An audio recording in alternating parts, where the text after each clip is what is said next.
한 외국인 여성이 어두운 밤길에 차를 운전하며 춘천 주택단지로 향하고 있습니다. 한국이 처음인 듯 여성은 차에 부착되어 있는 내비게이션마저 제대로 읽지 못해 다소 화가 난 표정으로 국도를 달리고 있는데요. 그런데 바로 그 순간 외국인 여성은 운전석 앞쪽에 펼쳐진 광경을 보고는 헉하는 소리를 내며 눈이 휘둥그레지고 맙니다. 차를 갓길에 주차한 뒤 손전등으로 도로 한가운데를 비추던 여성은 갑자기 도로 중앙으로 뛰어들어가고 마는데요. 과연 외국인 여성은 춘천을 향하는 국도에서 무슨 일을 겪은 것일까요? 애국자 여러분, 영상 시작 전 좋아요와 불우이웃을 위해 끝까지 시청 부탁드립니다. 안녕하세요. 저는 현재 영국에서 버스 기사로 일을 하고 있는 세리에라고 합니다. 저는 얼마 전 3년이나 넘게 다니던 영국 버스 회사를 퇴사하고 마지막 퇴사 여행으로 한국을 다녀오게 되었는데요.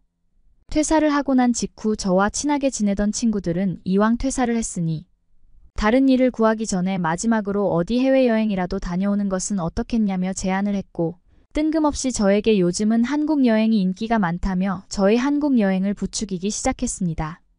그때 당시 영국 버스 회사의 적은 노동임금과 체계 없는 시스템에 너무나 지쳐있던 저는 한국에 대한 아무런 정보도 찾아보지 않은 채 그저 될 대로 되라는 식으로 한국행 비행기를 예매하게 되었죠. 평소 한국이라는 나라를 전혀 알지 못하고 있던 것은 물론 미국을 제외한 다른 나라를 여행했던 경험이 단 한 번도 없었던 저는 그저 지치고 쉬고 싶다는 생각 하나로 무계획 한국행 비행기에 올라타게 되었습니다.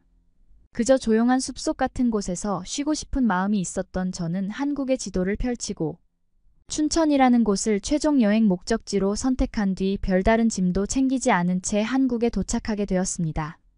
아무런 일정의 계획과 여행의 준비 없이 한국으로 떠나는 저의 모습에 친구들은 완전히 미쳤다며 손가락질을 했지만 인간관계와 사회생활에 지쳐있던 저는 그저 쉴 곳이 필요했죠.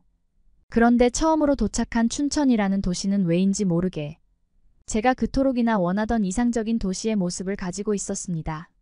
제가 태어난 나라인 영국에서는 조용히 자연을 즐기며 여유를 즐기기에는 너무나 불편한 점이 많은 나라였지만 한국은 이것과는 정반대의 도시 인프라를 가지고 있었어요.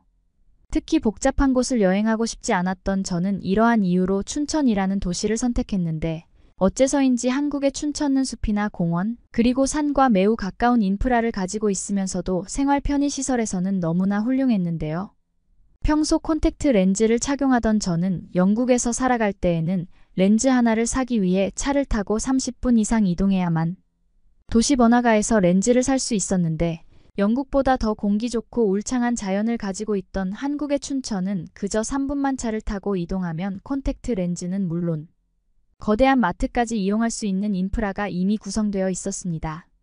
생각지도 못한 너무나 편리하고 제가 딱 원하던 여행에 저는 영국에서 버스 기사로 생활하던 때의 악몽을 조금씩 잊어나갔고 기분이 좋아지기 시작했습니다. 내친 김에 저는 그저 눈에 보이는 숙박시설에서 머무를 예정이었지만 에어비앤비를 이용해 춘천에서 장기간 동안 머무를 수 있는 숙소를 찾아보기 시작했고 그중 너무나 아름다운 단독주택 형식의 게스트하우스를 발견할 수 있었습니다. 그런데 예약한 숙소는 너무나 마음에 들었으나 저는 무언가 굉장히 이상하다는 의문을 가지게 되었는데요. 보통 영국에서의 경우 이처럼 에어비앤비가 활성화되어 있기는 하나 자연과 가까운 오지의 위치에 숙소가 자리 잡고 있는 경우 예약을 할 때면 꽃가게 주인에게 전화가 와서 저의 물건을 잃어버리거나 제가 위험해질 수 있다는 사실에 각서 형식의 동의를 받아내고는 했는데 어째서인지 춘천에 있는 단독주택 에어비앤비 숙소에서는 이러한 조항이 전혀 보이지 않았습니다. 다소 이상하다는 생각이 있었기는 했지만 저는 춘천의 에어비앤비 호스트가 잠깐 조항을 잊었겠지라는 생각에 예약을 하고 난 직후 곧바로 그곳 숙소 주인분에게 전화를 걸었습니다. 몇 번의 통화 연결은 끝에 저는 휴대폰 번역기를 통해 안녕하세요 라는 매우 어색한 인사말을 건넸고 상대의 한국인 주인분께서는 제가 외국인인 것을 인지하자 어디 나라의 사람인지 물어보신 뒤 곧바로 능숙한 영국어로 대화를 이어나가기 시작했습니다.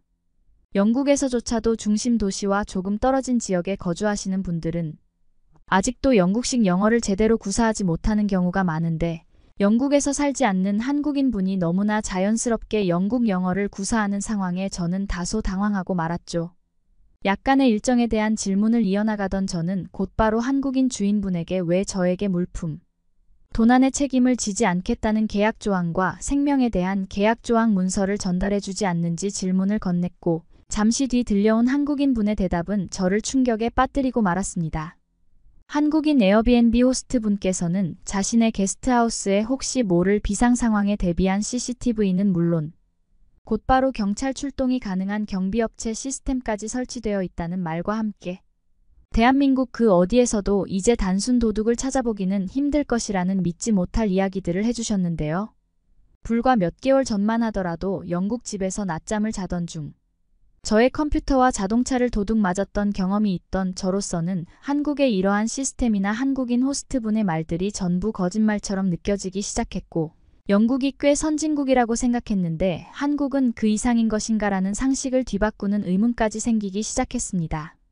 지연이라는 이름을 가지고 있던 에어비앤비 한국인 호스트분께서는 제가 있는 위치를 물으시더니 자신의 차를 이용해 저를 데리러 오겠다고 하셨고, 그렇게 저는 약 10분 뒤 저를 데리러 오신 에어비앤비 주인 지연 씨를 만날 수 있었습니다. 다소 나이가 있을 것이라고 생각했던 것과 달리 지연 씨는 저와 비슷한 나이의 젊은 여자분이셨지만, 그녀가 몰고 있는 차의 뒷좌석은 단독주택의 정비에 쓰이는 톱과 망치는 물론 예초기까지 자리 잡고 있었고, 저는 그러한 모습이 굉장히 멋있어 보이더군요. 그런데 약 20분의 시간이 걸려 지연 씨의 게스트하우스에 도착한 저는 믿을 수 없는 광경에 그만 입을 다물지 못했습니다. 영국에서는 엄청난 부촌으로 가야만 볼 수 있는 고급화 형식의 단독주택이 춘천 주택단지에는 너무나 평범한 듯 무려 수십 개 이상의 집들이 모여 있었기 때문인데요. 심지어 그러한 춘천의 단독주택 집들은 대부분의 집들이 영국에서는 단 한 번도 보지 못했던 경비 시스템은 물론 혹시 모를 범죄 상황에 대비한 CCTV들도 이미 여러 곳에 설치가 되어 있었습니다. 지연 씨는 CCTV를 살펴보고 있던 저를 보고는 실제로 이곳에서 에어비앤비 호스트 활동을 시작하고 약 2년의 기간이 지났지만 현재까지 CCTV를 살펴볼 일이 전혀 없었다면서 도저히 믿을 수 없는 이야기까지 해주더군요. 한국에서는 아파트만 유명하다고 알고 있었는데 실제로 보니 더욱 경이로웠던 것은 바로 한국의 주택이었습니다. 제가 머물게 될 시의 게스트하우스는 통창의 유리와 함께 마당에는 엄청난 크기의 수영장이 있었고 한쪽에는 고기를 먹을 수 있는 바비큐 시설까지 설치되어 있었습니다. 수영장이 있는 단독주택이라니 영국에서는 평생 동안 돈을 모아야만 하는 이러한 고급 수영장 시설이 한국의 주택단지에서는 너무나 평범한 것처럼 보였고 심지어 지연 씨는 겨울의 경우 원하는 고객이 있으면 수영장에 뜨거운 온수까지 채워준다면서 점점 제 상식을 무너뜨리기 시작했습니다.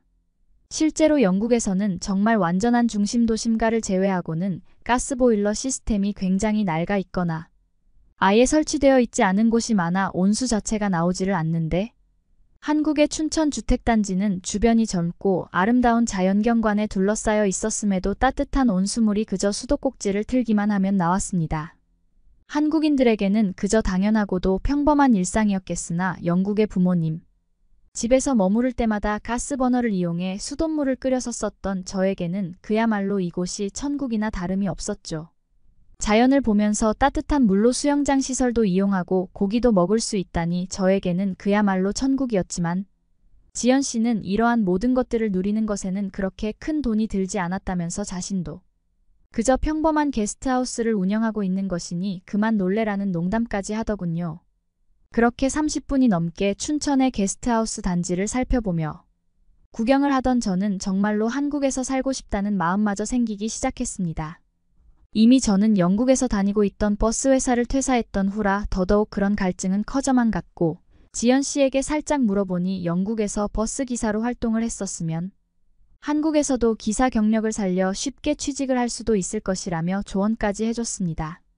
지연 씨와 친해진 저는 지연 씨의 제안으로 저녁에 구워 먹을 고기를 사러 같이 마트를 가기로 했고 그렇게 저는 지연 씨의 차를 다시 한번 얻어 탄 뒤 춘천의 대형마트로 향하게 되었습니다.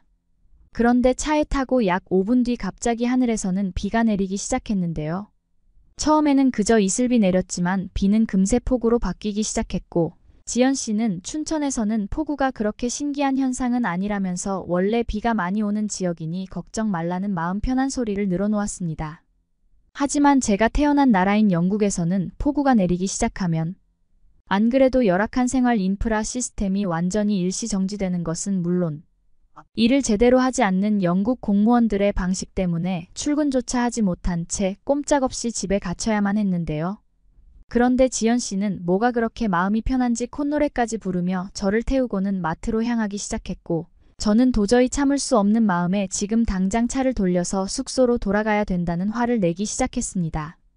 하지만 지연 씨는 급작스럽게 화를 내는 저의 모습에 굉장히 당황한 듯 보였고, 저를 이해하지 못하는 눈치였어요. 급작스러운 저희 숙소 복귀 요청에 지연 씨는 대체 무엇이 문제냐며 저를 안정시켜주기 시작했고, 그러던 와중 제 시야에는 무언가 굉장히 이상한 물체가 도로 갓길에 세워져 있는 것이 보였습니다. 검은색 상자 안에 들어있던 그곳의 우산은 마치 파라솔의 크기만큼 매우 큰 크기를 가지고 있었는데, 저는 이렇게 비싼 우산을 무료로 나눠준다고라는 생각이 들 정도로 모든 상황이 이해가 되지 않았습니다. 그리고 잠시 후 차를 완전히 정차시킨 뒤 저에게 뛰어온 지연 씨는 춘천은 외곽 지역에 사는 거주민들이 많아 이렇게 비가 많이 오면 춘천 주민이나 공무원분들이 폭풍 후 상황에 대비할 수 있는 몇 가지 물건들을 이처럼 도로 갓길에 나눔 형식으로 놔두는 경우가 있다는 놀라운 말을 하더군요. 저는 지연 씨에게 지금 이 우산은 누가 봐도 새 것이고 파라솔 크기만큼 거대한데 이것을 진짜로 주는 것이냐고 다시 한번 물어보았고, 지연 씨는 당연히 춘천 주민이라면 그 어떤 누구라도 무료로 가져가서 사용하면 된다는 말을 해줬습니다. 저 또한 당황스럽다는 생각이 들기도 했지만 그곳에서 굉장히 튼튼해 보이는 우산을 챙긴 뒤 곧바로 지연 씨의 차에 탑승하고 저희는 빠르게 숙소로 돌아오게 되었죠. 놀랍게도 지연 씨는 이처럼 길가에 무료로 폭풍 후 대비 물품을 가져가라는 안내 문구가 있기는 하지만 폭우가 끝나고 나면 귀신같이 근처 경찰서나 소방서 그리고 동사무소로 사용했던 물품들이 그대로 돌아온다면서 영국에는 이러한 폭풍 후 대비 시스템이 존재하지 않냐는 다소 당황스러운 질문을 건넸습니다. 아쉽게도 제가 몇십 년이나 살아온 영국에서는 그저 비가 많이 내리면 아무것도 할 수 없을 정도로 이처럼 재난에 대비하는 상황 자체의 매뉴얼이 정리되어 있지 않았고, 심지어 몇몇 영국의 소방서에서는 폭우가 내리면 자동으로 비가 그칠 때까지 출동을 하지 않겠다는 선언을 했던 적도 많았기에 저는 영국과 한국이 자국민을 배려하는 것에서 이렇게나 기술적 차이가 난다는 사실에 놀랄 수밖에 없었습니다. 그런데 지연 씨와 함께 다시 돌아온 게스트하우스에 도착한 순간 저는 또다시 믿을 수 없는 광경에 입을 다물지 못했습니다.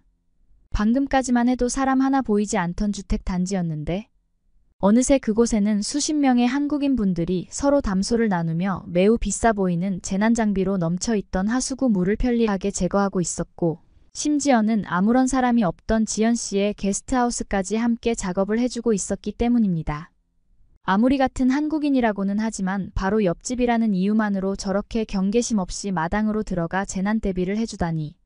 저로서는 이해할 수 없는 상황의 연속이었지만 지연 씨는 아랑곳하지 않고 자신의 숙소 작업을 해주고 있던 동네 주민분에게 다가가더니 방금 가져온 모래주머니를 전달하고는 너무나 고맙다며 감사의 표시를 하더군요. 그리고 저는 바로 그 순간 이게 한국에서의 행복하고도 아름다운 한국인들의 정이구나라는 깨달음과 함께 갑자기 마음이 따뜻해지기 시작했습니다. 그곳에는 수십 명의 한국인 분들이 있었지만 그들 모두는 그저 행복한 표정을 지으며 재난 대비 작업을 하고 있었고, 그것에는 남의 것과 자기 것의 경계가 전혀 없는 모두가 같은 동네 주민이라는 큰 목표가 먼저였던 것이죠. 심지어 지연 씨의 게스트하우스에 머물고 있던 손님분들까지도 나와서 주민분들의 작업을 돕고 있는 광경에 저는 그저 할 말을 잃고 말았습니다. 한국인 분들과 함께 주택단지의 재난 대비 작업을 마치고 저는 지연 씨가 준비해준 야외 목욕탕의 따뜻한 물에 몸을 녹였고, 노천탕에서 보이는 한국 춘천의 자연경관에 어떻게 이런 나라가 존재하고 있었을까라는 생각만 들었습니다. 조용하면서도 휴식이 있었지만 전기와 온수를 사용할 수 있었고, 심지어 인터넷마저 초고속 인터넷으로 사용할 수 있는 한국의 도시 인프라 시스템은 제가 정말로 바라던 그런 꿈만 같은 생활을 할 수 있는 곳이었죠. 그렇게 약 한 달 정도 지연 씨의 제안으로 게스트하우스 일을 도우며 직원 생활을 해나가던 저는 여행이라는 목적마저 잊고 춘천에서의 생활에 완전히 빠지게 되었습니다. 그리고 약 3개월이 지난 지금 저는 현재까지도 지연 씨와 함께 춘천의 게스트하우스에서 직원으로 일을 하고 있고 조금 더 원활한 의사소통을 위해 꾸준히 한국어를 공부하고 있습니다. 지연 씨에게 고마운 마음이 생긴 저는 아마 약 1년 동안은 이곳에서 함께 지연 씨와 게스트하우스를 꾸려나가며 한국의 시민권을 얻기 위한 제도들을 알아보고 있죠. 최근에는 이곳 동사무소 직원분의 제안으로 주택단지와 춘천 중심가를 운행하는 마을버스 기사로서의 제안도 받았기에 저는 그저 한국에서 생활할 수 있다는 것에 큰 행복감을 느끼고 있습니다. 그러면 다음 사연으로 넘어가겠습니다. 난 진짜 한국이라면 끔찍해. 2번 다신 가고 싶지 않아. 제발 엄마를 이해해주면 안 될까? 엄마 그래도 날 낳아준 아빠의 나라잖아. 딱 한 번만 날 위해 가. 여기 엄마와 딸이 한국행을 앞두고 격렬하게 다투고 있습니다. 두 모녀에게 어떤 사연이 있는지 오늘의 사연을 한번 들어보겠습니다. 안녕하세요. 저는 영화와 드라마를 정말 좋아하는 중국 충칭에서 태어난 유튜버 위미아입니다.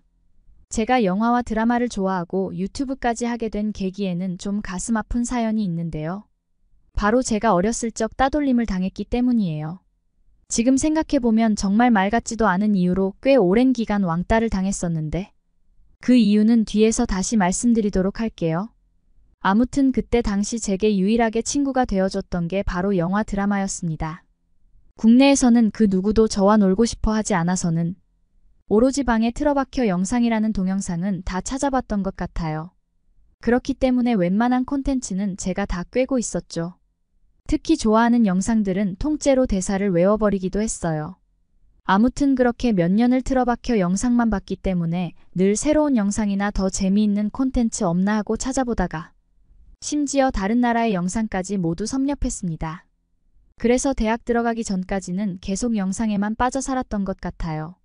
그만큼 광적으로 좋아하다 보니 제 나름의 시선을 담아 유튜브까지 만들게 되었고 고맙게도 많은 분들이 좋아해 주셨어요.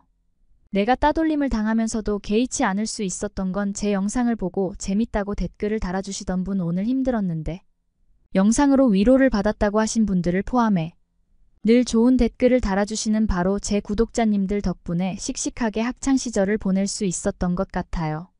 아무튼 저는 베이징에서 대학교를 다니기 위해 충칭을 떠나고 나서야 왕따라는 이미지를 벗을 수 있었어요. 저를 아무도 모르는 대학교에 가서야 긴장을 풀고 지낼 수 있었어요. 대학생이 된 지금 생각해보면 친구들이 왜 그렇게 지독하게 놀려했는지 잘 모르겠습니다. 예전에 어린 저를 만난다면 다른 친구들이 이상한 거라고 속상해하는 저를 달래주고 싶었죠. 그때 제가 왕따를 당했던 건 오로지 제가 혼혈아라는 이유 하나였어요. 저는 한국인 아빠와 중국인 엄마 사이에서 태어났습니다. 유럽 배당여행을 왔던 아빠는 미술관에서 그림을 보고 있던 엄마에게 푹 빠져버렸죠. 두 분은 그렇게 운명적으로 만나게 되었고 아빠는 오직 엄마 하나만을 보고 중국으로 이민 와서 결혼까지 했어요. 그래서 동네 아이들은 어쨌든 한국인 피가 섞였으니 열등하다는 둥 말이 많았어요. 어렸을 때 엄마 아빠를 원망했던 적도 있었던 것 같아요. 한참 놀림을 받고 울며 집에 걸어올 때 아빠는 저를 번쩍 안아주시며 아이스크림을 사주셨어요. 그러곤 너는 이 세상 어디에도 없는 특별한 아이라고 하시며 언젠가 다른 친구들이 오히려 너를 좋아하며 다가올 때가 있을 거라고 하셨습니다. 아빠의 다정한 말과 아이스크림 하나로 속상했던 제 마음은 사르르 풀렸어요. 그렇지만 그것도 딱 10살까지였습니다. 왜냐하면 아빠는 불의의 사고로 제가 10살 때 돌아가셨거든요. 아빠에 대한 기억은 사실 아이스크림을 사주셨던 기억 하나만 생생하고 나머지는 모두 희미한 기억들 뿐이에요. 게다가 아빠 이야기를 엄마와 나눌 수도 없어 엄마는 아빠 생각만 하면 슬프고 괴롭다며 대화를 거부하셨기 때문에 아빠와 관련된 얘기만 나와도 얘기하고 싶지 않다며 딱 잘라 말을 끊으셨습니다. 아빠 사고에 대해서 구체적으로는 모르지만 엄마가 딱 한 번 얘기해줬던 적이 있어요. 가족끼리 여름 휴가를 맞아 한국에 놀러 갔는데 그때 계곡에서 놀다가 사고가 났었다고 해요. 한창 놀고 있는데 순식간에 물이 불어나 아비규환이었다고 했었죠. 그때 아빠는 허겁지겁 엄마와 저를 먼저 구하고 한 명 더 구하려다 그대로 물에 휩쓸려 내려가 버렸고 시신도 찾지 못했다고 했습니다. 제가 아빠의 사고에 대해 아는 건 이게 전부예요. 엄마는 보통 아빠 얘기만 나와도 수도꼭지가 고장난 사람처럼 울어서 저도 아주 어릴 때부터 아빠 얘기는 입 밖으로 꺼내지 않아요. 오직 마음속으로 한 번씩 흐릿한 기억 속에 있는 아빠를 떠올릴 뿐이죠. 그러던 어느 날 저는 대학교 방학을 맞아 집으로 돌아왔어요. 엄마는 동네 아주머니들이랑 배드민턴을 치러 가셔서 집에 없었어요. 평소처럼 영상을 보려고 태블릿을 잡고 소파에 앉았습니다. 요새 한국 드라마 시리즈물에 대한 리뷰 요청이 물밀듯이 쏟아지거든요. 구독자님들의 요청을 적극 반영해야 하기 때문에 저도 신중히 리뷰할 영상을 골랐어요. 그런데 문제가 하나 발생했습니다. 도대체 한국 시리즈물이 왜 이렇게 재밌는지 정말 정신을 못 차리겠더라고요. 작품 선정하기가 정말 힘들었어요. 영상 제작과 리뷰에 시간이 걸리기 때문에 전부 다 볼 수는 없었거든요. 다 재미있어서 하는 수 없이 고르고 골라 최근에 나온 눈물의 여왕 시리즈와 예전에 한창 인기 있었던 미스터 선샤인을 리뷰하기로 했습니다. 미스터 선샤인의 배우 이병헌 씨가 연기를 참 맛깔나게 잘하더라고요. 오징어 게임에도 나왔던데 역할마다 정말 그 사람이 된 것처럼 연기하는 게 신기했어요. 이제 막 누워 시청하려는데 하도 많이 봤는지 제 태블릿 배터리가 5%밖에 남지 않아 깜빡깜빡거리며 전원이 거의 꺼지려고 했습니다. 그래서 저는 어쩔 수 없이 제 기기를 충전시켜두고 엄마 태블릿으로 봐야겠다 생각했다. 그런데 엄마의 태블릿 화면을 켜자마자 바로 메일함이 보였는데 취소 버튼을 누르려는 찰나 제 눈에 특이한 글자가 보였습니다. 그 글자를 보고 저는 가슴이 굉장히 빠르게 뛰었죠. 그건 분명 한글이었어요. 도대체 엄마에게 한글로 메일을 보낸 사람이 누굴까 궁금했습니다. 저는 엄마가 혹시나 갑자기 확 들어올 것 같은 마음에 콩닥거리는 가슴을 부여잡고 그 메일을 클릭해봤어요. 온통 한국어라 읽을 수 없었지만 한 달에 한 번 정도 오래전부터 누군가 꾸준히 보낸 메일이었습니다.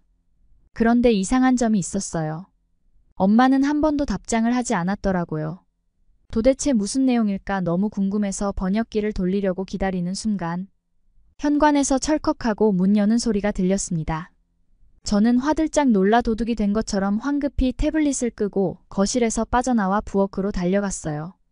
그러곤 부엌에서 배고파서 먹을 걸 찾는 것처럼 두리번거리는 엄마는 다행히 눈치채지 못했는지 배고프냐며 얼른 밥 해준다고 하시며 웃으셨어요. 아니 뭐 대단한 잘못한 것도 아닌데 왜 이렇게 심장이 떨렸나 모르겠어요. 이건 다 한국과 관련된 얘기만 나오면 치를 떨고 싫어하는 엄마 때문이었죠.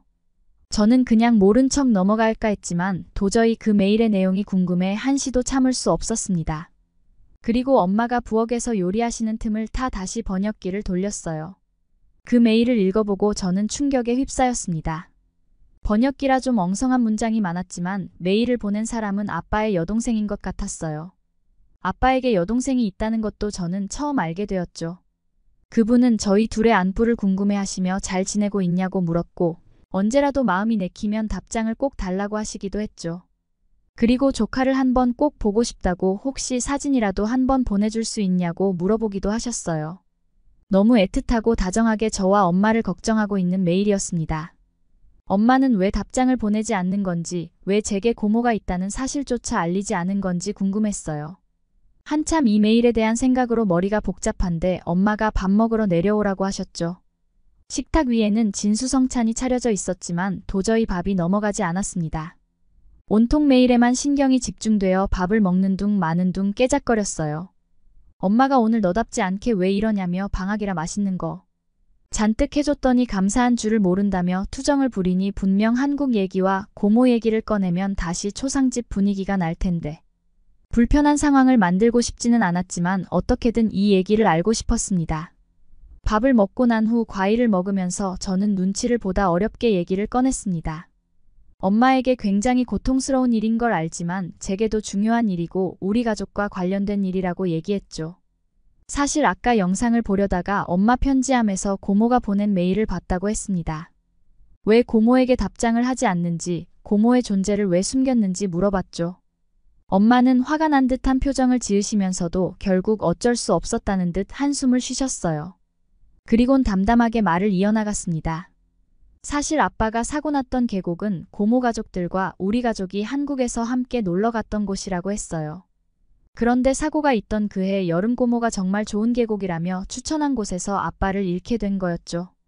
아빠는 위기 상황에 엄마와 저를 먼저 구했지만 바로 나올 수 없었어요.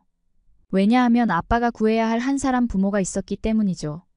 아빠가 누군가를 구하려다 못 나왔다고 말했었는데 바로 그 사람이 고모였다고 얘기했습니다. 그리고 아빠는 고모를 구하고 나서 물살에 휩쓸려 빠져나오지 못하고 돌아가셨다고 말이죠. 엄마는 참기 힘들다는 듯 눈물을 쏟으셨고 제 눈에도 그렁그렁 눈물이 맺혔어요. 워낙 어렸을 적 일이라 무서워하는 저를 괜찮다며 차분히 달래주고는 아빠 금방 갔다. 올게 하던 아빠의 마지막 얼굴만 기억이 나기 시작했어요. 엄마도 그 일이 일어난 게 고모 탓이 아니라는 걸 머릿속으로는 정말 잘 알고 있고 엄마도 고모에게 답장을 하지 않는 것이 괴롭지만 그게 마음처럼 잘 안 된다고 했어요. 그리고 분명 엄마의 이런 모습을 보면 하늘에 있는 아빠가 더 속상해할 거란 것도 잘 알고 있다고 덧붙이셨습니다. 저는 엄마의 말을 듣고 나서 그제야 비로소 엄마의 행동들이 어느 정도 이해가 되었습니다. 도저히 엄마에게 뭐라고 얘기해야 할지 몰라 그냥 엄마를 안고 토닥거려 줬어요. 그리고 그날 밤 침대에 누워 생각에 잠겼습니다. 아빠가 떠난 지도 이제 10년이 넘어가고 있는데 엄마는 여전히 사고에서 벗어나지 못한 것 같았습니다. 이젠 엄마도 어느 정도 아빠 얘기를 편하게 할 수 있어야 그 일에서부터 치유가 된 게 아닐까 하는 생각이 들어 여전히 이렇게 슬픔에 잠긴 엄마를 보는 건 엄마를 위해서라도 하루빨리 해결하고 넘어가야 할 것 같았어. 물론 하늘에서 지켜보고 있는 아빠도 속상해할 게 뻔했죠. 아무래도 엄마와 고모는 서로 얘기할 시간이 필요한 것 같았어요. 세월이 흘렀는데 용서를 하든 위로를 하든 아빠 얘기를 꺼내놓고 해야 두 사람 모두 편할 수 있겠다는 생각이 들었습니다. 엄마에게도 괴로운 일이긴 하지만 고모에게도 아빠의 사고는 정말 끔찍한 일이었을 테니까요. 그러니 고모도 10년간 오지 않는 메일을 꾸준히 보내며 저와 저희 엄마를 걱정하고 있었던 것 아닐까요? 저는 아까 엄마 몰래 적어둔 고모의 메일 주소로 편지를 한 통 보냈습니다. 제 전화번호를 적고 한번 꼭 전화 달라고 했죠. 그러고 아침 9시가 되자마자 오르는 번호로 전화가 한 통 왔어요. 저는 곧바로 전화를 받았죠. 수학이 넘어 떨리는 목소리의 주인공은 고모였습니다. 기억도 안 나는 고모였고 10년 만에 처음 듣는 목소리지만 어딘가 익숙한 느낌이 들었습니다. 고모는 제 메일을 받고 새벽 6시까지 한숨도 못 자고 기다렸다 연락을 하는 거라고 했어요. 이젠 많이 컸겠다며 어떻게 알고 메일을 보냈냐고 고맙다고 하셨죠. 떨리는 고모의 목소리를 들어보면 왠지 고모도 눈물을 흘리고 있는 것 같았습니다. 저는 엄마와 어제 있었던 일에 대해 얘기하면서 조심스럽게 엄마와 고모가 한번 만나서 서로 얘기를 하시면 좋겠다고 했어요. 엄마는 여전히 아빠와 한국 얘기만 꺼내면 이내 슬픔에 잠겨버린다고, 아직 그 일에서 벗어나지 못한 것 같다고 했어요. 엄마도 머리로는 고모 잘못이 아닌 걸 알고 있지만 마음으로는 좀 어려워하는 것 같아서 툭 터놓고 서로 얘기하는 게 좋을 것 같다고 말씀드렸죠. 고모는 한동안 말씀이 없으셨어요. 그러고 꼬마 아이였던 내가 벌써 이런 얘기를 할 나이가 되었냐며 끼셨습니다. 고모는 직접 중국으로 오겠다고 하셨어요. 그러자 저는 제가 엄마를 모시고 한국으로 가겠다고 했죠. 사실 저도 한국엔 워낙 어릴 때 갔던 곳이라 기억도 잘 나지 않고 아빠가 나고 자란 곳을 한번 가보고 싶은 생각이 들었습니다. 고모는 얼마든지 편한 대로 하라고 하시며 혹시 엄마가 아빠에 대한 기억 때문에 힘들어한다면 고모가 직접 중국으로 가도 되니 엄마와 상의해보고 얘기해달라고 했죠.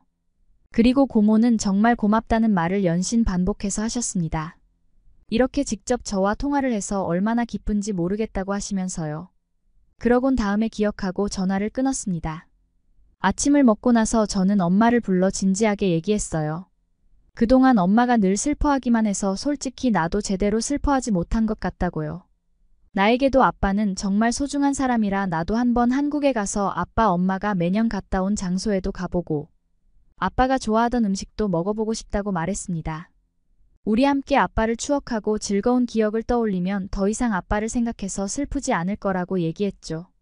엄마는 그동안 엄마의 슬픔에 빠져 저를 제대로 잘 돌보지 못했던 것 같다고 미안하다고 하셨어요. 그리곤 알겠다고 한번 가보자고 하셨다. 저는 한국 여행을 준비하면서 굉장히 들떴어요. 그렇게 긴 여행을 마치고 녹초가 되어 인천공항에 도착했어요. 공항에는 세계 각지에서 온 여행객들로 그야말로 물밀듯이 많은 인원으로 들어차 있었습니다. 여기서 또 한참 기다려야겠다 생각하는데 금세 제 차례가 되더라고요. 공항 직원분들의 일 처리 속도가 어마어마하게 빨랐습니다. 다들 정말 성실하고 효율적으로 업무 처리를 하더라고요. 중국이었으면 상상도 못할 속도에 기겁하며 정말 편하게 입국 심사를 마칠 수 있었습니다. 나중에 알고 봤더니 한국 사람들은 자동 출입국 심사대를 통해 여권만 스캔하고 바로 통과할 수 있다고 하더라고요. 정말 한국 여권 하나 있으면 편리하겠다고 생각했어요. 미리 고모에게 비행편을 알려드려 고모가 마중 나오겠다고 하셨어요. 엄마는 잔뜩 긴장했는지 제 손을 꽉 잡으셨어. 엄마도 10년 만에 만나는지라 무슨 말을 해야 할지 잘 모르겠다고 하셨습니다. 입국장에 그 많은 사람들 중에 저는 고모를 한눈에 알아볼 수 있었어요. 고모를 만나자마자 눈물이 나왔죠. 아빠와 정말 많이 닮아 있었습니다. 고모는 저희 모녀를 찾고서는 눈물을 흘리며 달려오셨어요. 엄마와 고모는 두 분이서 꼭 끌어안으셨습니다.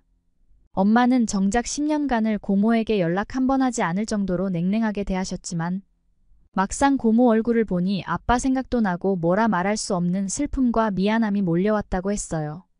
역시 한국에 오길 참 잘했다고 생각했습니다. 두 분은 한동안 서로 껴안고 눈물을 흘리셨다. 엄마는 그동안 정말 많이 미워했다고 미안하다고 말했습니다. 7년을 모르고 살았지만 피를 나눈 가족이라는 건 정말 이렇게 단박에 알아차릴 수밖에 없구나 생각했던 날이었습니다. 한바탕 울고 나서 뒤를 돌아봤더니 고모부와 고모의 딸이 저희를 지켜보고 있었어요. 우모 딸도 저와 비슷한 나이더라고요. 고모는 멀리서 와서 피곤하겠다며 얼른 차 타고 집에 가자고 얘기했습니다. 창문 밖으로 보낸 서울의 모습은 이상하리만치 따뜻했어요. 고향에 온 것 같은 그런 기분이었죠. 사실 하나도 기억이 나지 않아 모든 게 새롭고 처음 보는 풍경이었지만 낯설지 않았습니다. 고모의 집은 완전 번화가에 있었어요. 엄마는 아직 이사 안 하고 그대로 살고 있냐고 얘기했습니다. 그리고 정말 많이 발전했다며 놀라셨죠. 저는 처음 보는 한국 아파트 풍경에 입이 떡 벌어졌습니다. 고모 아파트 아래쪽에 상가가 빼곡하게 들어서 있었는데 없는 게 없어 보였습니다. 그냥 백화점을 갈 필요가 없는 거 아닐까 하는 생각이 들 정도로 편의시설이 쫙 늘어서 있었죠. 게다가 아파트 안쪽에는 산책로가 얼마나 잘 되어 있는지 여기에서 한 발짝 나가지 않아도 다 해결되겠다는 생각이 들었습니다. 아니 오히려 베이징보다 훨씬 더 좋은 곳인 것 같았습니다. 아빠가 태어난 한국이 이렇게 멋진 곳이라니 가슴이 벅차 올랐습니다. 우모는 저녁은 집밥을 준비했다고 하시며 아빠와 엄마가 좋아했던 것들로 만들었다고 하셨어요. 그리고 제가 어릴 적에 김 넣은 달걀말이를 그렇게 좋아해서 그것도 만들었는데 아직도 좋아할지 모르겠다며 걱정된다고 하셨습니다. 저는 식탁을 보고 깜짝 놀랐습니다. 온갖 반찬이 늘어져 있었고 마치 뒤에 온 것 같아. 오빠가 좋아하는 음식은 순두부찌개와 파전이라는 음식이었어요. 저는 순두부라는 음식을 보고 깜짝 놀랐습니다. 중국 두부는 수분이 없고 좀 퍽퍽한 느낌인데 이렇게 몽글몽글한 두부는 처음이거든요. 부드러운 식감에 호로록 넘어가는 순두부가 정말 맛있었어요. 근데 저는 파전은 먹고 싶지 않았어요. 저는 파를 별로 안 좋아하는데 파전에는 파가 잔뜩 들어가 있었어. 그런데 고모가 정성스럽게 해주신 음식이기도 하고 아빠가 좋아하는 음식이었다고 하니 어쩔 수 없이 눈 딱 감고 한 입 먹어봤습니다. 그런데 바삭바삭하니 진짜 맛있더라고요. 간장 소스에 콕 찍어 먹으니 큰 거 한 장을 저 혼자도 다 먹을 수 있을 것 같은 느낌이 들었습니다. 그렇게 도란도란 밥을 먹고 나서 어른들끼리는 부엌에서 얘기를 하시고 저는 오늘 처음 만난 사촌과 함께 소파에 어색하게 앉았습니다. 제 사촌인 효선이는 중국 나이로 치면 제가 1살 더 많고 한국 나이로 치면 효선이가 1살 더 많더라고요. 근데 어차피 중국에는 그런 개념이 없으니 친구처럼 이름을 부르기로 했어요. 그렇게 나이와 이름을 서로 얘기하고 난 다음 저는 효선이가 꺼낸 말에 기겁을 했습니다. 아니 이 밤에 산책을 나가자고 하는 거 아니겠어요? 지금 밤 11시인데 어딜 나가냐고 했더니 도리어 제 반응을 보고 더 놀란 것 같았어요. 뭐가 위험하냐고 지금 하나도 안 위험하다고 하더라고요. 저는 고모에게 달려가 효선이가 좀 이상한 것 같다고 애가 밤 11시인데 지금 저보고 산책 가자고 했다고 얘기했어요. 고모와 고모부 엄마는 서로 바라보며 깔깔 웃으셨습니다. 엄마는 여긴 한국이라 괜찮다고 하셨어. 저 빼고 다들 이상한 것 같았습니다. 저는 효선이의 손을 꼭 붙들고 조금이라도 위험하면 바로 돌아올 거니까 그렇게 알라고 하고 밖으로 나왔습니다. 그런데 저는 한국의 밤 풍경을 보고 입이 벌어졌어요. 그야말로 평화로움 그 자체였습니다. 반짝이는 거리의 가로등과 네온 사인 불빛 아래 사람들은 각자 저마다의 시간을 즐기고 있었어요. 이런 저녁 시간이 가능하다니 놀라웠죠. 게다가 문을 연 가게들은 어찌나 많은지 중국과 비교되었습니다. 저는 너무 신기해서 유튜브 라이브를 켜서 중국 사람들에게 이 풍경을 보여주고 싶었습니다. 실시간 라이브를 켜서 얼굴을 비추고 지금 밤에 나와 있다고 하니 다들 어서 들어가라며 뭐 하냐며 제 걱정을 했습니다. 그래서 저는 화면을 돌려 한국의 밤거리를 비추는데 이게 말이 되냐고 모두들 깜짝 놀랐습니다. 채팅창이 너무 빨라 다 읽지도 못할 정도로 사람들의 반응이 폭발적이었어. 너도 처음엔 걱정이 돼서 조금이라도 위험하면 바로 뛰어들어갈 거라고 했는데 하나도 위험하지 않아 정말 신기해서 라이브를 켰다고 말했어요. 그러자 갑자기 옆에 있는 여자는 누구냐며 효선이에게 관심이 쏠렸죠. 제 한국 사촌 효선이라고 소개해주자 구독자님들이 정말 좋아했어요. 저는 제가 통역해 줄 테니 간단하게 자기소개를 해달라고 했습니다. 그런데 저는 효선이의 행동에 기겁했어요. 아니 효선이는 유창한 영어로 자기소개를 하는 것뿐만 아니라 영어로 적힌 댓글도 빠르게 읽고 질문에 대답까지 하는 거예요. 효선이의 유창한 영어 실력에 정말 깜짝 놀랐습니다. 라이브 방송을 종료하고 효선이에게 어떻게 그렇게 잘하냐고 물었더니 이 정도는 기본 아니냐고 하는데 더욱 대단하다는 생각이 들었죠. 한국 사람들이 그렇게 똑똑하다더니 이런 데서 알 수 있는 건가 하는 생각이 들더라고요. 집에 돌아가 보니 엄마와 고모는 그간 쌓였던 것들을 모두 다 푼 것처럼 보였어요. 두 분 다 편안한 얼굴을 하고 있었다. 그날 밤 엄마는 제 손을 꼭 잡으며 한국으로 올 수 있게 해줘서 정말 고맙다고 하셨어요. 그리고 내일은 아빠와 데이트하던 한강에 가서 자전거를 타보자고 하셨죠. 한결 편안해진 엄마를 보면서 저도 덩달아 마음이 포근해졌습니다. 이젠 즐거운 마음으로 함께 아빠를 추억할 수 있을 것 같아서 기뻤죠. 그렇게 엄마와 즐거운 한국 여행을 마무리하고 다시 중국으로 돌아왔어요. 다음 한국 여행은 어디로 가면 좋을까요? 알려주세요. 그러면 다음 사연으로 넘어가겠습니다. 아니, 따라할 거면 제대로 따라하던가! 여기는 대만의 한가게 한 남성이 물을 뒤집어 쓴 채 먼 허공만을 바라보고 있습니다. 이내 이 남성은 무언가를 굳게 결심한 듯한 모습인데요. 대체 이 남성은 어떤 결심을 한 건지 한번 알아보러 가실까요? 안녕하세요. 저는 대만 명문대학교 한국어학부에 다니고 있는 장우옌이라고 합니다. 대만인인데 웬 한국어학부라고 생각하시는 분들께서도 많겠지만 제가 한국어학부에 입학하게 된 계기를 들으면 아마 놀라실 거예요. 아무래도 저희 학부 다른 친구들에 비해서 제가 한국어학부에 들어오게 된 계기가 좀 특별한 편이더라고요. 저도 물론 다른 친구들처럼 K-팝에 빠져서 한국어학부에 들어온 건 맞지만 자세히 들여다보면 좀 다르답니다. 다른 친구들처럼 최근에 유명해진 아이돌이 아니라 거의 30년도 넘은 가수 덕분에 한국어학부에 들어오게 되었거든요. 자세히 말씀드리면 저는 초등학생 때부터 아빠가 한국 노래에 푹 빠져 계셔서 자연스럽게 한국어에 관심을 가질 수 있었어요. 아빠는 제가 초등학생일 때 지금처럼 직장에 다니시지 않고 늘 기타를 메고 다니시면서 집에서 노래를 부르고 계셨어요. 아침에 일어나서 씻고 학교 갈 준비를 할 때도, 학교에서 돌아와 방에서 숙제를 하고 있을 때도, 심지어 잠들기 전에도 아빠는 늘 한국 산울림 밴드의 노래를 입에 달고 사셨죠. 당시 한글을 전혀 몰랐던 저는 아빠가 부르는 노래가 무슨 뜻인지는 하나도 알지 못했지만 아빠의 중저음 음색이 너무 좋아서 아빠 다리에 기대어 누워 눈을 감고 노래를 듣곤 했답니다. 엄마는 항상 거실을 지나가다 말고 아빠 등짝을 찰싹하고 치시면서 한국 노래를 그만 좀 부르라고 뭐라 한마디 하셨어요. 하지만 산울림 앨범을 한번 틀기 시작하면 밤늦게까지 들으시는 걸 보면 엄마도 어쩔 수 없다는 듯 한숨을 쉬며 고개를 절레절레 저으시곤 했습니다. 음악을 듣는 내내 아빠는 가만히 계시지 않고 이 노래가 제목이 뭔지 어떤 내용의 노래인지 항상 저에게 일일이 설명해 주셨어요. 산울림은 마치 한국의 비틀즈 같은 존재라고 그만큼 위대한 밴드라고 늘 강조하셨죠. 하지만 초등학생이었던 저는 비틀즈가 누구인지 산울림 멤버들이 어떻게 생겼는지조차 몰랐기에 그저 아빠 말씀에 호응하듯 고개를 끄덕이며 웃기만 했던 것 같습니다. 당시 아빠가 즐겨 들으시던 노래의 제목을 어렴풋이 생각해보면 창문 너무 어렴풋이 옛 생각이 나겠지요랑 회상 너의 의미 정도였어요. 그 중에서도 창문 너머 어렴풋이 옛 생각이 나겠지요를 제일 많이 들려주셨는데 아빠가 그 노래를 부를 때면 저는 노래가 꼭 자장과 같아서 항상 아빠 무릎에 머리를 기대고 어느새 잠이 들곤 했답니다. 너의 의미라는 노래는 노래를 듣는 것만으로도 아름다운 향기가 방 한가득 퍼지는 듯한 그런 노래였어요. 얼마 전 그 노래를 한국의 유명 가수인 아이유가 리메이크했다는 얘기를 듣고 찾아서 들어봤는데 아이유의 청아한 음색과 김창원의 묵직한 목소리가 절묘하게 조화를 이루는 것에 푹 빠져서 며칠 밤을 지새웠답니다. 그리고 아빠가 부르시던 김창원 노래 중에 한없이 슬픈 멜로디인 노래가 있었는데 그게 아마 회상이라는 노래였던 것 같아요.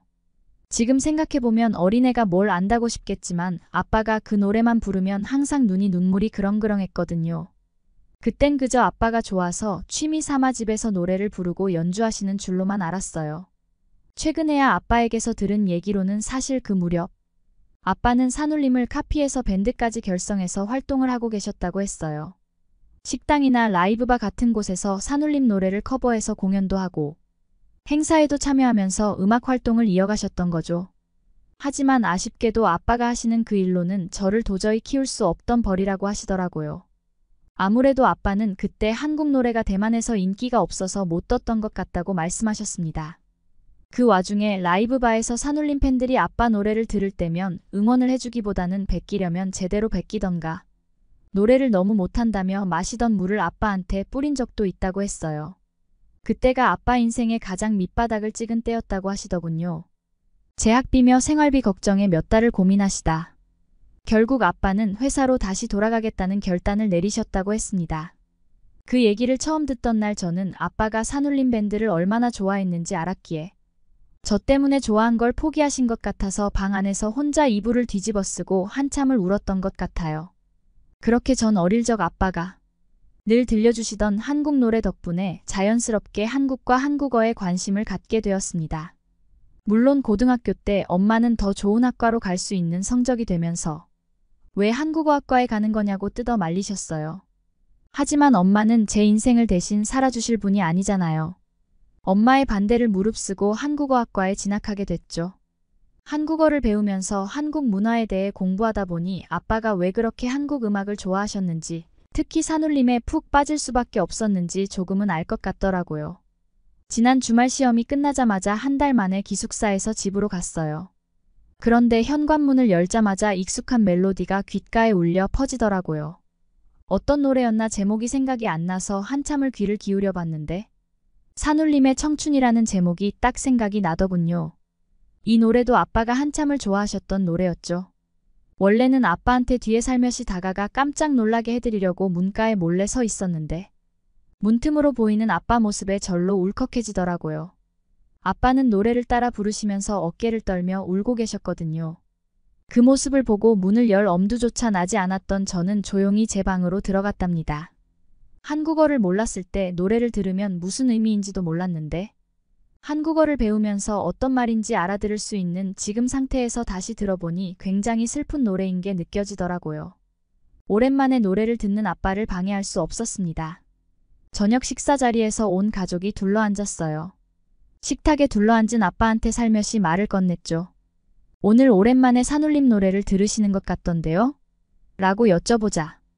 아빠는 살짝 멋쩍은 미소를 지으시며 이번에 산울림이 유럽에서 LP를 냈다는 기사를 보셔서 오랜만에 그때 노래들을 찾아보다가 이것저것 듣게 되었다고 말씀하시더라고요. 그러면서 아빠가 자기도 모르게 푹 빠져서 하루 종일 그 앨범만 들었다면서 특히 청춘이란 곡을 들으니 묘한 감정이 들었다고 하셨습니다. 젊을 땐 그냥 멋있고 좋아서 들었던 노래인데 나이가 먹은 지금에 와서 다시 들어보니 왠지 속상하고 유난히 마음이 쓰리면서도 아련해졌다고 말끝을 흐리셨어요. 그러고는 식사를 마저 이어가셨습니다. 가족과 저녁 식사를 마치고 제 방으로 돌아와서 오랫동안 모아두었던 돈을 꺼내 계산해 봤어요. 원래는 한국에서 한 달쯤 머물러 보고 싶었어서 부모님 몰래 방학 때마다 아르바이트를 해서 모아왔었거든요. 물론 부모님께서 주신 용돈도 일부를 떼어 조금씩 저금해 두기도 했고요. 문득 이 돈으로 짧은 기간이라도 좋으니 엄마 아빠와 함께 한국 여행을 다녀오면 좋겠다는 생각이 들더라고요.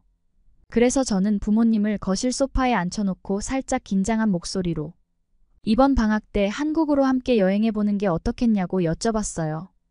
갑자기 아빠의 눈이 초롱초롱해지면서 어떻게든 일정을 맞춰 당장 내일이라도 계획을 짜겠다고 좋아하셨어요. 반면 엄마는 이번에 큰 프로젝트의 팀장직을 맡게 되어서 아쉽지만 힘들 것 같다고 말씀하셨습니다. 물론 엄마를 모시고 가지 못해서 너무 속상했지만 엄마와의 여행은 다음 기회로 미루기로 하고 결국 아빠와 단둘이 한국 여행을 하기로 약속했어요. 아빠가 젊으셨을 때 몇 번 한국을 다녀오신 적이 있다고 하셔서 아빠와 함께라면 여행이 한결 더 수월하겠다는 생각에 평소보다 더 많이 기대가 되더라고요. 저희는 그렇게 일정을 빨리 잡아 한국행 비행기를 탔습니다. 비행기에서 내려 인천공항에 도착하자마자 제 눈에 가장 먼저 보이는 건 남자들의 헤어스타일이었어요. 머리카락을 길게 기른 남자를 단 한 명도 찾아볼 수 없었거든요. 대만에선 남자 커트 비용이 3만 원부터 시작해서 그런지 돈 아끼려고 머리를 길러서 다니는 남자들이 많은 편이에요. 그런데 한국 남자들은 모두 머리가 짧은 걸 보니 경제적으로 여유로운 나라라. 그런 걱정 없이 멋을 부리는구나 생각이 바로 들더라고요. 아빠도 미용실 가는 게 맨날 아깝다고 늘 덥수룩한 머리를 그냥 둔 채 다니시곤 하셨는데 그 모습이 너무 보기 싫어서 한국에 오자마자 꼭 미용실부터 가서 아빠의 머리카락을 여름 앞두고 확 잘라내는 게 목표였어요. 아빠에게는 비밀로 한 저만의 프로젝트였죠. 저의 간곡한 부탁이고 모든 비용을 제가 대겠다고 하면 굳이 아빠도 마다하시지 않고 받아들이실 거라는 확신이 있었답니다. 물론 그 김에 저도 한국에 왔으니 머리 스타일을 바꿔보려고 했어요. 원래 뷰티 트렌드라면 대만이 아시아를 선도한다고 생각했는데 요즘엔 K-뷰티가 전 세계적으로 유행이라 모두 따라하느라 정신이 없더라고요. 대만도 마찬가지였죠. 그동안 저도 대만에 있는 한국식 미용실에서 머리를 해보려고 했었어요. 하지만 막상 그곳에서 스타일링을 받은 친구들을 보니 한국만큼 세련되고 섬세한 손길이 느껴지지 않았고 기술적으로도 한참 모자란 느낌이 들더라고요. 뭔가 어설프달까요? 그래서 진짜 한국스러운 스타일을 제대로 경험해보려면 역시 직접 한국 땅을 밟아야겠다고 결심했죠. 제가 미리 알아보고 예약해둔 곳으로 아빠를 모시고 향했어요. 미용실로 가는 길 내내 아빠는 하얗게 센 머리카락을 만지작거리시며 남자가 꼭 이런 곳까지 와야 하나 하고 입을 쭉 내밀고 불평을 늘어놓으셨지만 전 아빠의 손을 잡고 질질 끌어서라도 미용실에 모시고 가야겠다고 생각했습니다. 요즘 한국에선 아저씨들도 외모 가꾸기에 열심히 일하는데 아빠도 젊어 보이는 변화를 시도해보시라고 어르고 달래는 말로 설득하고 또 설득했죠. 막상 미용실에 도착해서 안으로 들어서는 순간 저희 두 사람 모두 깜짝 놀랄 수밖에 없었어요. 마치 특급 호텔을 방불케 하는 고급스러운 인테리어의 세련된 분위기가 물씬 풍겼거든요. 직원분들이 입구까지 나와서 반갑게 맞아주시는 걸 보니 마치 VIP 대접을 받는 듯한 느낌이 들었어요. 대개 대만의 미용실은 원목 인테리어로 꾸며진 좀 옛날 느낌인데 반해 한국 미용실은 화려하고 고급스러운 느낌이 강했어요. 대만 미용실도 섬세한 서비스로 고객을 감동시키려 노력하지만 한국만의 섬세함과 배려는 차원이 다르다는 걸 깨달았습니다. 전 담당 디자이너 선생님께 아빠를 지금보다 멋있고 깔끔하게 만들어 달라고 부탁했고 제 머리는 하고 싶었던 머리 스타일의 사진을 보여드리면서 자연스러운 웨이브를 넣어달라고 부탁드렸답니다. 사실 전 한국 미용실에 남다른 각오와 기대를 걸고 있었어요. 그동안 대만 미용실에 가서 원하는 머리 스타일을 해달라고 하면 요구사항을 단 한 번도 반영해주지 않았던 경험이 많았거든요. 파마약도 너무 약한 걸 써서 스타일이 잘 잡히지 않았고 머리 한 번만 감으면 다 풀려버리는 게 일상이었어요. 디자이너분들도 고객의 모발 손상에 대해 책임지고 싶지 않아서 그런지 과감한 커트나 펌을 해달라고 하면 항상 주저하더라고요. 머리카락을 확 잘라내거나 빠글빠글한 컬을 완성해달라고 해도 말로는 알겠다고 하면서 막상 머리가 완성된 걸 보면 그냥 다듬은 정도였죠. 정말 원하던 스타일과는 거리가 멀고 처음과 다를 바 없는 스타일로 마무리되던 게 일상 다반사였어요. 그런데 더 어이없는 게 뭔지 아세요? 고객의 요구를 제대로 반영하지도 않고선 전이랑 변화도 없는 머리 스타일을 보면서 오히려 뿌듯해 한다는 거예요. 진짜 그럴 때는 어찌나 울컥하던지 실수해. 책임지기를 두려워하는 대만인 특유의 소심한 모습 때문에 미용실에 믿고 머리를 맡기기가 힘들었어요. 반면 대만에서도 한국 미용실은 사진 그대로 머리 스타일을 해준다는 소문이 있어서 그런지 기대를 많이 했답니다. 실제로 한국에서 시술받고 온 친구들의 머리 스타일을 보면 정말 완벽하더라고요. 원하는 스타일의 사진을 보여주기만 하면 그야말로 똑같은 헤어스타일을 만들어준다고 해서 너무 설레 있었답니다.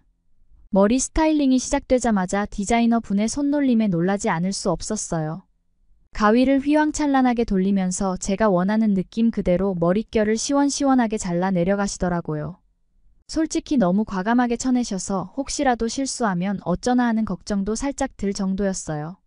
그런데 시간이 지나니까 처음에는 긴장되고 무서웠던 마음이 가라앉게 되더라고요.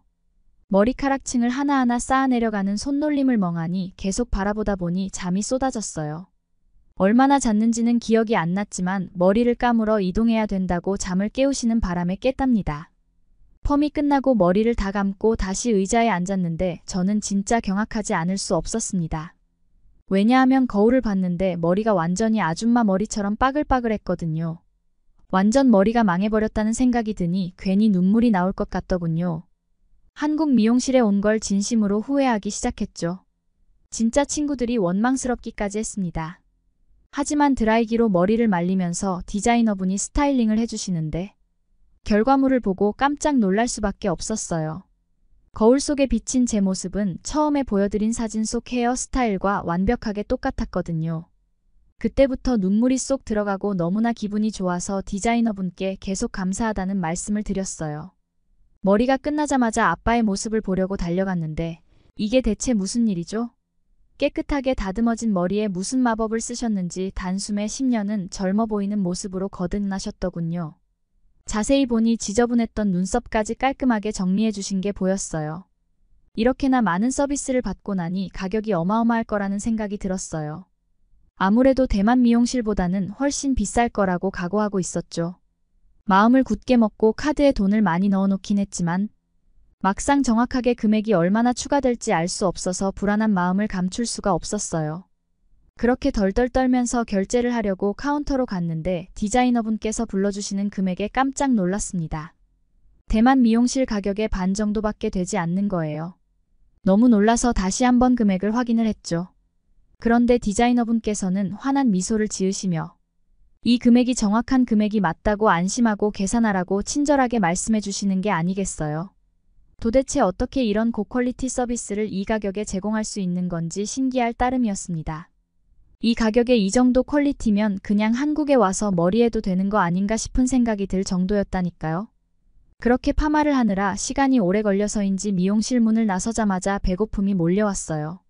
점심을 먹으러 가야겠다 싶어서 아빠께 드시고 싶은 게 있는지 여쭤봤죠. 그러자 아빠는 예전에 한국에 방문했을 때 먹어본 김치찌개가 너무 맛있어서 인상 깊었다며 같이 김치찌개를 먹으러 가자고 하시더군요. 지도 앱 주변에 김치찌개 집이 어디 있는지 찾아보니 바로 근처에 있더라고요. 저희는 김치찌개 전문점에 들어가서 2인분을 주문했는데 얼마 지나지 않아 테이블에 그릇이 하나둘 차려지기 시작하더니 어느새 식탁 위가 온갖 반찬으로 가득 채워졌습니다. 시킨 적 없는 음식들이 줄줄이 등장하자 당황스러워 혹시 주문이 잘못 들어간 게 아닌지 직원분께 여쭤봤죠. 그런데 직원분은 이 모든 게 기본으로 나오는 반찬이라며 너무나도 자연스럽게 말씀하시는 거예요. 의아한 표정으로 아빠를 바라보자 한국은 대만과 달리 메인 요리와 함께 곁들여 먹는 반찬들이 많은 편이라고 하시면서 먹다 떨어지면 리필도 해준다고 말씀해 주셨어요. 저는 너무 이해가 가지 않아 한국 식당은 다 무할 리필인가요? 라고 물어봤습니다. 그러자 아빠는 그렇게 볼 수도 있겠구나라고 하시더니 웃음을 빵 터뜨리시더라고요. 그 후에는 직원분께서 김치찌개를 테이블 위에 놓아주면서 불을 켜주셨어요. 김치찌개가 보글보글 끓고 있는 것 같더라고요. 뚜껑을 열자마자 매콤한 냄새가 확 풍겨서 저도 모르게 입맛을 다셨습니다. 직원분이 바로 먹어도 된다고 하시길래 숟가락으로 떠서 한 입 먹었는데 그 맛에 깜짝 놀라고 말았어요. 대만에서 종종 먹었던 김치찌개라는 이름의 음식은 진짜 김치찌개가 아니었다는 걸 이제서야 깨달았다는 게 어이가 없더라고요. 새콤하고 얼큰한 국물 맛이 입안 가득 퍼지는 게 처음엔 조금 낯설게 느껴졌지만 자꾸 먹다 보니 정신 못 차리고 밥을 비벼 먹고 있는 제 모습을 발견할 수 있었죠. 듬성듬성 썰려 들어간 돼지고기를 씹을 때마다 입맛이 더 돋구어지는 게 느껴졌어요.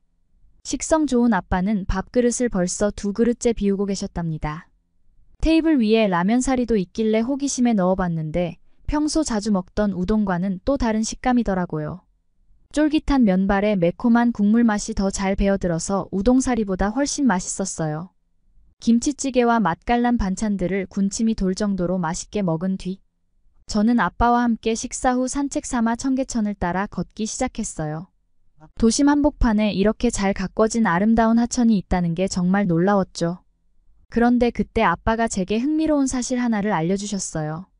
아빠가 한국을 처음 방문했을 당시만 해도 이 자리에는 지금처럼 맑은 물이 흐르는 하천은커녕 길고 긴 고가도로밖에 없었다는 거예요.